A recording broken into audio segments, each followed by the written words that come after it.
బొండా ఉమ తెలుగుదేశం పార్టీలో ఒక కీలకమైనటువంటి పరిణామం చోటు చేసుకోబోతుందా?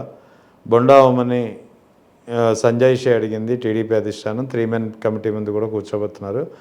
ఆయన చేసిన తప్పు టీడీపీ దృష్టిలో ఏంటంటే, ముద్రగడ సంస్మరణ సభ జరిగింది, అందులో ఆయన పాల్గొన్నారు. ఆ సభకు వైసీపీ నాయకులు కూడా హాజరయ్యారు. అన్ని పార్టీల నాయకులు హాజరయ్యారు, అందులో వైసీపీ వాళ్ళు కూడా. సో దీన్ని వేచేసుకుని టీడీపీ సంజయ్ షీ కోరుతూ వివరణ నోటీస్ పంపించింది, సంజయ్ షీ నోటీసు. దానికి ఆయన ఇచ్చినటువంటి కౌంటర్ కూడా చాలా డిఫరెంట్గా ఉంది. నేను చేసిన తప్పైతే ఇదే ముద్రగడ సంస్మరణ సభ ఈ నెల 20వ తేదీన రాజమండ్రిలో జరిగినప్పుడు, అది కూడా వైఎస్ఆర్ కాంగ్రెస్ పార్టీ నాయకుడు జక్కంపూడి రాజా నిర్వహించినటువంటి సభ జ్యోతిర నెహ్రూ జగ్గంపేట ఎమ్మెల్యే, వంగవీటి రాధా విజయవాడ పాల్గొన్నారు. మరి వాళ్ళ నుంచి కూడా వివరణ ఎందుకు కోరలేదు? ఇది ఆయన ఇచ్చినటువంటి కౌంటర్. ఎలా చూడాలి ఈ ఎపిసోడ్ని? దీంట్లో భారత రాజ్యాంగం ప్రకారము ప్రతి ఒక్కరికి వాళ్ళ స్వతంత్రంగా ఏడైనా పాల్గొనవచ్చు, ఏడైనా చేయవచ్చు. భారత రాజ్యాంగంలో ఎక్కడ రాయలే ఒక పొలిటికల్ పార్టీ లీడరు ఇంకో పొలిటికల్ పార్టీ లీడర్తో కలిసి ఉండకూడదు, కలిసి మాట్లాడకూడదు, కలిసి డయాస్ని షేర్ చేసుకోకూడదు అని ఏం లేదు. వీళ్ళ రాజ్యాంగం సపరేట్గా ఉంది కదా. ఇప్పుడేదో మీరు రెడ్ బుక్ రాజ్యాంగం దాన్ని మేమనడం ఎందుకు? ఆ రెడ్ బుక్ రాజ్యాంగం సపరేట్ రాజ్యాంగం ఉన్నట్లు ఉంది. అసలు మీనింగ్లెస్ కదా. దేశంలో ఏ పార్టీ అయినా ఇట్లాంటి సర్కులర్ ఇచ్చిందే, ఇట్లా నిబంధన పెట్టింది ఏ పార్టీ అయినా కానీ. ఏ నిషేధిత జాబితాలో ఉన్న సిపిఐ అదేదో నక్సలైట్ల పార్టీ ఉంది కదా, వాళ్ళతో కలిస్తే రాజ్యాంగమే వద్దంటది. వాళ్ళతో కలిసడం అనేది నేరం అవుతుంది కాబట్టి వాళ్ళతో సత్సంబాధలు పెట్టుకోవద్దు అనేది అదొకటి. వీళ్ళు ఎవరు కూడా నిషేధిత జాబితా లేరు కదా ప్రభుత్వ పరంగా. అవును. వైసీపీ వాళ్ళతో నువ్వు డయాస్ షేర్ చేసుకుంటే 40% ఉన్నారు వాళ్ళు దేశంలో. 40% ఓటు షేర్ ఉండి పార్టీ అది. నువ్వు వాళ్ళతో షేర్ చేయలేదంటే ఎవరు? దాసరి రాము కదా లీడ్ చేసి, ఆయన కాపునాడు కాపు జేఏసీ లీడర్, బాగా మాట్లాడుతుంటారు. మాజీ జనసేన ప్రవీణ్ జనసేన ఈ మధ్యన బయటకు వచ్చాడు జనసేన. నాకు అంత పెద్దగా పార్టీ గురించి కళ్యాణ్ విధానాలకి పార్టీ గురించి ఆయన విధానాల గురించి పెద్ద ఫాలో కానిలే నేను.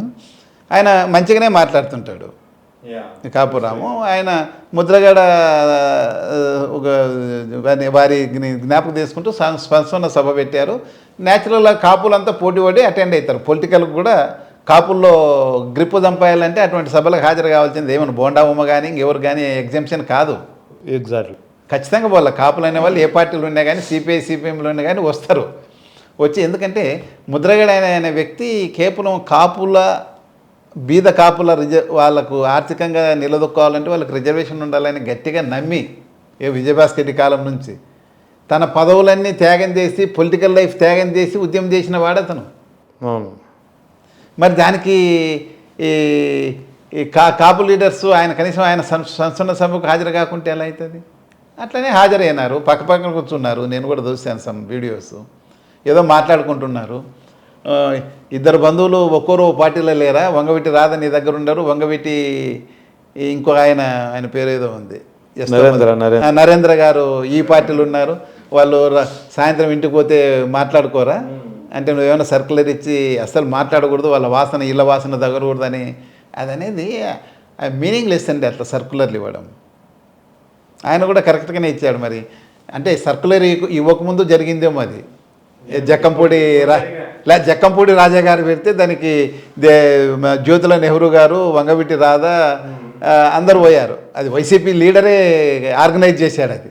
అంటే ఇక్కడ ఈ సంఘటన ద్వారా నేను అడిగే ప్రశ్న, చాలామంది అడుగుతున్నది సంధిస్తున్నది ఏంటంటే, చంద్రబాబు నాయుడు కానీ తెలుగుదేశం నాయకులు కానీ కాపుల్ని టార్గెట్ చేస్తున్నారా?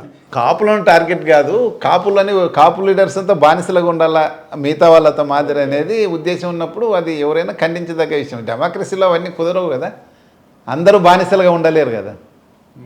ఇప్పుడు పవన్ కళ్యాణ్ ఉన్నారు, ఆయన సపరేట్ పార్టీ పెట్టుకున్నాడు, ఆయన ఒక స్టాండ్ తీసుకొని ఉన్నాడు. వీళ్ళు తెలుగుదేశంలో ఉన్నారు, వీళ్ళేమో ఒక స్టాండ్ ఏం తీసుకోలే కదా. అంతే కదా. ఇట్లా ప్రతి ఒక్కరు ప్రతి కాపు అంతా తెలుగుదేశంలో ఉన్న వాళ్ళంతా వేరే కాపు వాళ్ళ కనీసం వాళ్ళ కమ్యూనిటీ యాక్టివిటీస్లో కూడా పాల్గొనకూడదు, వేరే ఇతర అపోజిషన్ పార్టీ లీడర్స్తో మాట్లాడకూడదు.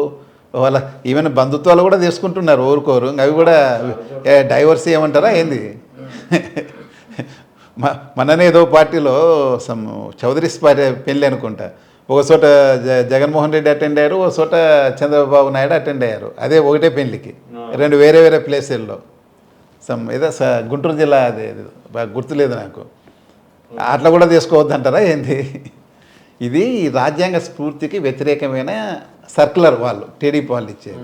ఇంకా అతన్ని మళ్ళీ పిలిచి 3 మెన్ కమిటీ ఎదురుగా వచ్చి మాకు సమానం చెప్పు అనేది ఒక మీనింగ్ లెస్. ఇది కాపుల్ని నేను చేర్చలేదని కాపుల్ని అవమానించడమే. ఇది మీరంతా నాకు కట్టుబానిసలు, మీకేం హక్కులు లేవు, మీకేం ఒక వ్యక్తిత్వం లేదనే వ్యవహారంగా ఉంది. ఇక్కడ ఓవరాల్గా ఈ ఇష్యూకి సంబంధించే మాట్లాడితే అసలు ఏం జరుగుతుంది? అంటే బొండా ఉమ్మని ఇవాళ టార్గెట్ చేశారు. రేపు పొద్దున్న బొండా ఉమ్మ పొలిటికల్ కెరీర్ అనేది టీడీపీలో క్వశ్చన్ మార్క్ అయితే, జనసేన బీజేపీకి అయితే వెళ్ళే అవకాశాలు లేవు. జనసేన బీజేపీ రెండు కూటమి పార్టీలు, అలయన్స్ పార్టీలే కాబట్టి ఇక ఆయనకి మిగిలింది వైఎస్ఆర్ కాంగ్రెస్ పార్టీ. పొలిటికల్గా మనమేమి ప్రిడిక్ట్ చేయలేము ముందే. ఒకటి వాళ్ళు ఇప్పుడు బోండా ఉమ అయితేనేమి, బుద్ధా వెంకన్న అయితేనేమి, దేవినేని ఉమా గారు అయితేనేమి, వీళ్ళంతా స్టార్ వాల్స్ ఎప్పుడు 2014 నుంచి 19 వరకు అలాగన్నారు. 19 నుంచి 24 వరకు కూడా అలాగనే ఫైట్ చేశారు పార్టీ కోసం, 14 to 24 పార్టీ కోసం. మరి వాళ్ళంతా ఎక్కడ ఉన్నారండి ఇప్పుడు? అసలు వాళ్ళ ఫేస్లే కనిపించడంలే. ఈ బోండామ్మ గురించి ఈ ఎపిసోడ్ జరిగిన తర్వాత నాకు తెలుస్తూ ఉంది. లేకపోతే ఆయన కూడా అసలు ఆయన ఎక్కడున్నాడు, ఏం కథ, ఆయన స్టేట్మెంట్ కానీ ఏం లేదు. అదేవిధంగా దేవినేని ఉమా గారు కూడా. ఇటువంటి లీడర్లు చాలా మంది వాళ్ళు పొలిటికల్ లైఫ్ ఏమైంది, ఏమైపోయినారు. ఇంత 164 సీట్ల మెజార్టీతో కూటమి ప్రభుత్వం ఉన్నప్పుడు వాళ్ళ వాయిసే లేదు. ఏమైంది? వాళ్ళకు ఒక పదవి లేదు, వాళ్ళకు ఇంపార్టెన్స్ లేదు. వాళ్ళని ఏదో సైడ్ వారేసేసారు, స్టోర్ రూమ్లో పెట్టేసినట్లు ఉంది వాళ్ళ పరిస్థితి. వాళ్ళు నిర్ణయం తీసుకుంటారు ఏమనేది మనం ఎట్లా ప్రిడిక్ట్ చేస్తాం? ఇప్పుడు వేరే పార్టీలు ఏం లేవు కదా మీరు అన్నట్ల. బీజేపీ అక్కడే ఉంది, జనసేన, సిపిఐ సిపిఎం అంటే వాళ్ళ భావజాలం, ఇళ్ళ భావజాలం వేరు. ఒకటే ఈ పార్టీ ఉంది. ఇంకా వేచి చూడాలి ఇంకా నెక్స్ట్ ఏం జరుగుతుంది అనేది. Right sir, thank you sir. Right, నమస్తే.